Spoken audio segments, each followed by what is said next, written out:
평안하세요. 오늘도 주님께서 우리에게 허락하신 참 좋은 한 날입니다. 주의 말씀을 기억하는 이 시간이 위로도 되고 평안도 되고 소망도 되고 힘도 얻는 귀한 시간 되길 축복합니다. 사도행전 성경 공부 이어지는데요. 기도하면서 시작할까요? 사랑과 은혜가 많으신 아버지 하나님, 우리가 날마다 하나님을 아버지라 부르고 의지하게 하시니 감사합니다. 우리가 주님을 부르고 의지할 때마다 우리의 힘이 되어 주시옵소서. 복잡하고 바쁜 가운데 주님이 길이 되어 주시고 소망이 되어 주시옵소서. 특별히 주님의 도우심을 구하고 아버지 하나님을 의지하여 지내야 되는 연약한 가운데 있는 순간순간마다 주님이 우리의 힘이 되시고 새 소망이 되어 주시옵소서. 주님, 은혜의 말씀을 더하여 주옵소서. 말씀의 은혜를 더하여 주시옵소서. 우리 좀 예수 그리스도 이름으로 기도드립니다. 아멘. 오늘 우리가 함께 읽으실 성경은 사도행전 21장과 22장입니다. 22장 17절에서 21절까지 말씀 받도록 하겠습니다.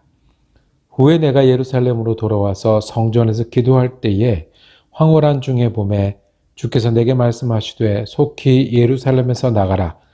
그들은 네가 내게 대하여 증언하는 말을 듣지 아니하리라 하시거늘 내가 말하기를 주님, 내가 주를 믿는 사람들을 가두고 또 각 회당에서 때리고 또 주의 증인 스데반이 피를 흘릴 때에 내가 곁에 서서 찬송하고 그 죽이는 사람들의 옷을 지킨 줄 그들도 아나이다.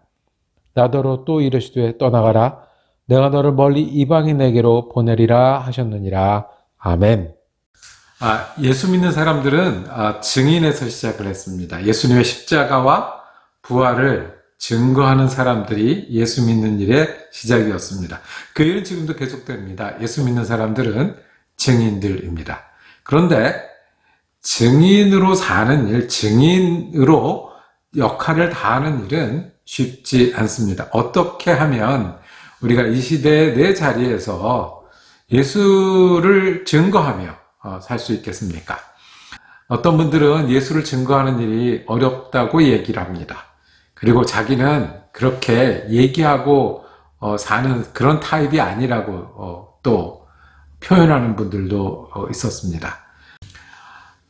그런데 성경은요, 예수를 증거하는 일은 우리가 예수를 믿고 따른 일의 본질 중에 본질이라고 말씀합니다. 즉, 예수 믿는 사람은 증인인 거고요. 증거하는 사람이 예수를 따르는 사람입니다. 오늘 사도 바울이 예수를 증거하는 장면이 나옵니다. 사도 바울이 선교여행을 다 마치고 예루살렘에 왔습니다. 며칠 만에 붙잡혔습니다.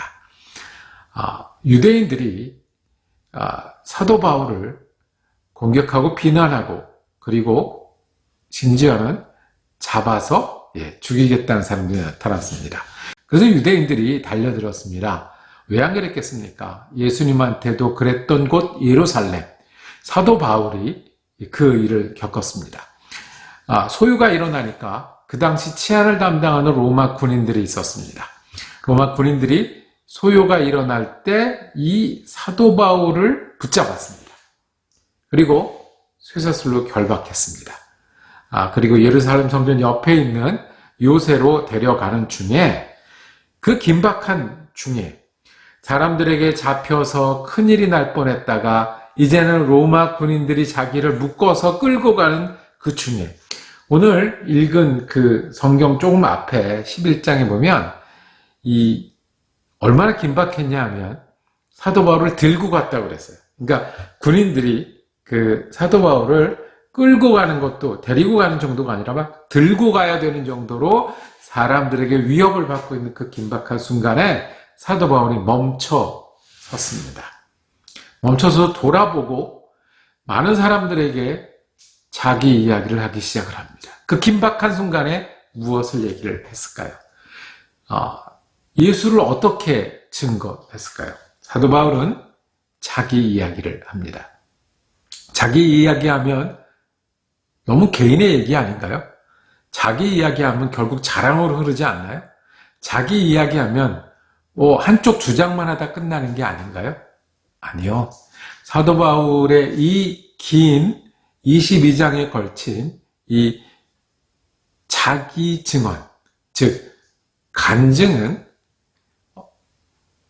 어떻게 예수를 증거하고 무엇을 증거해야 되는지 보여주는 아주 기묘한 예가 됩니다. 첫 번째 사도 바울은 자기가 예수를 믿게 되었다고 얘기합니다. 예수 믿기 전에는 로마 시민이었고, 예수 믿기 전에는 율법에 열심이었던 자였고, 그래서 예수 믿는 사람들을 박해하고 다메섹까지 갔던 그런 사람이었다. 그런데 예수를 믿게 되었다. 무슨 일이 일어났어요? 예수님이 빛 가운데 말씀하셨고, 그 말씀을 들을 수 있었고, 아나니아라는 사람을 보내셔서 예수를 믿게 하셨고, 세례를 받고 예수를 믿게 되었다라고 자기 이야기를 합니다. 우리가 증인으로 사는 일은 거듭남에 대해서 이야기하는 겁니다. 내가 어떻게 예수께 거듭났는지, 그 전과 후가 어떻게 달라졌는지, 더 정확하게는 내가 아니라 나를 바꾸신 예수님, 나의 믿음이 되시고 내가 순종할 주님이 되신 예수님 이야기를 하는 것이 증인입니다. 여러분 예수를 믿으십니까? 어떻게 믿으셨습니까? 언제 믿으셨습니까? 예수가 여러분의 어떻게 믿음이 되었고 주님이 되셨습니까? 이 이야기를 하는 사람들이 증인이고, 이 이야기를 하는 사람이 예수를 믿는 사람들이고, 이 이야기를 전하는 사람들이 예수의 증인들입니다.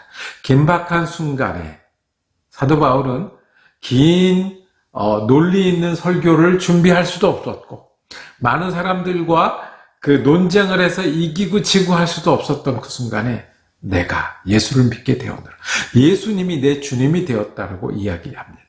우리의 증거는 간단하고 명료합니다.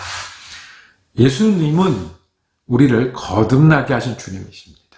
기독교는 거듭남의 종교입니다. 그러니 우리의 증거도 예수 때문에 거듭난 일, 내가 예수를 믿게 된 일, 예수를 따르게 된 일. 옆에 있는 친구들에게 이 이야기를 하는 게 증거입니다. 가족들에게 내가 어떻게 예수를 믿게 되었는지를 반복해서 전하는 것이 증거입니다.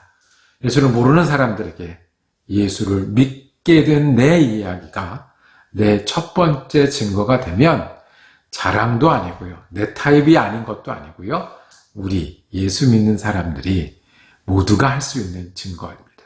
또 하나, 거듭나면 어떻게 되죠?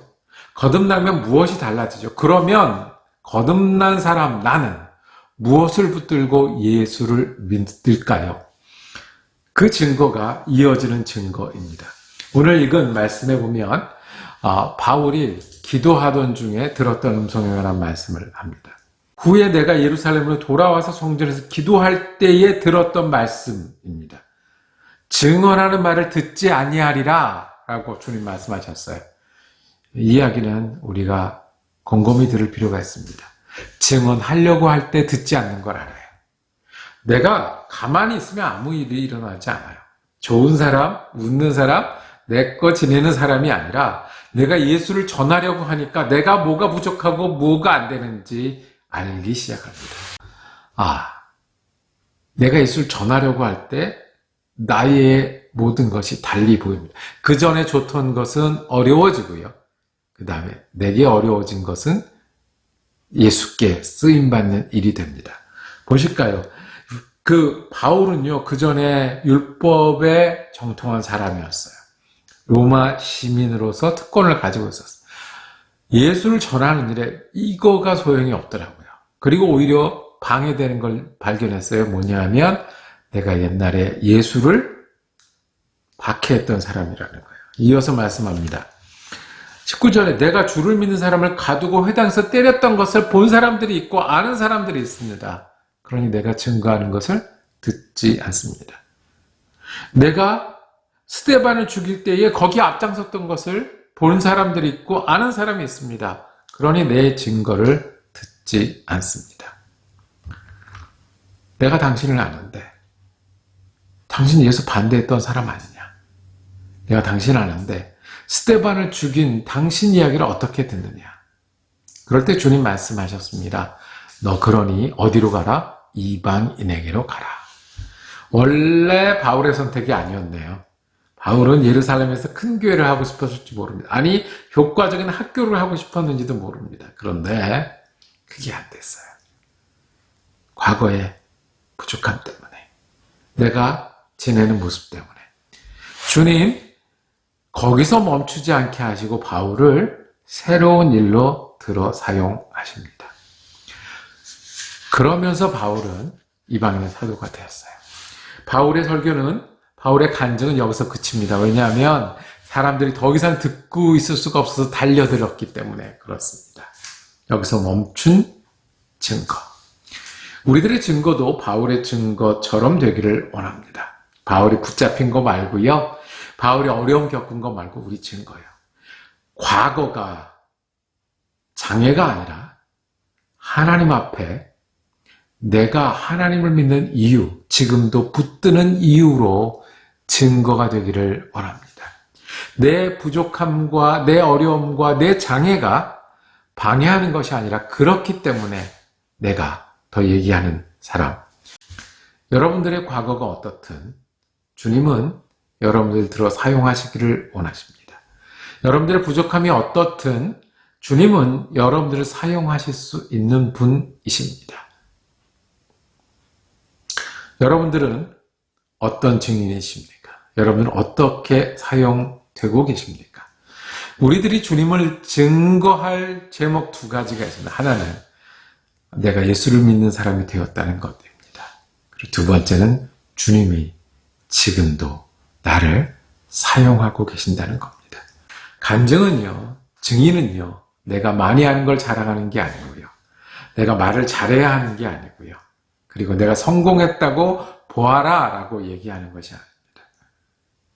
나를 바꾸신 주님, 그리고 지금도 나를 사용하시는 주님을 말씀하는 게 간증입니다. 그래서 간증은 성경적인 거고, 그래서 우리는 증인 되어야 하고, 예수를 믿는 일은 증인으로 살아가는 일입니다. 저와 여러분이 증인으로 살기를 원합니다. 주님이 나를 바꾸셨다는 이야기를 전하는 사람이 되기를 원합니다. 그리고 지금도 주님이 나를 사용하신다는 그 믿음이 우리가 예수를 증거하는 그 증거의 말씀이 되는 저와 여러분이 되기를 원합니다. 우리가 잘 안 될 때 성령님이 우리 마음과 생각을 붙들어 주시고 우리의 시간과 삶 속에 역사하여 주셔서 주님을 증거하는 증인으로 살게 하여 주옵소서. 우리 예수 그리스도 이름으로 기도드립니다. 아멘. 묵상 함께 할 수 있어서 감사했습니다. 다음 주에는 역대상 말씀 이어지겠습니다. 은혜로운 한 날 되시기를 축복합니다.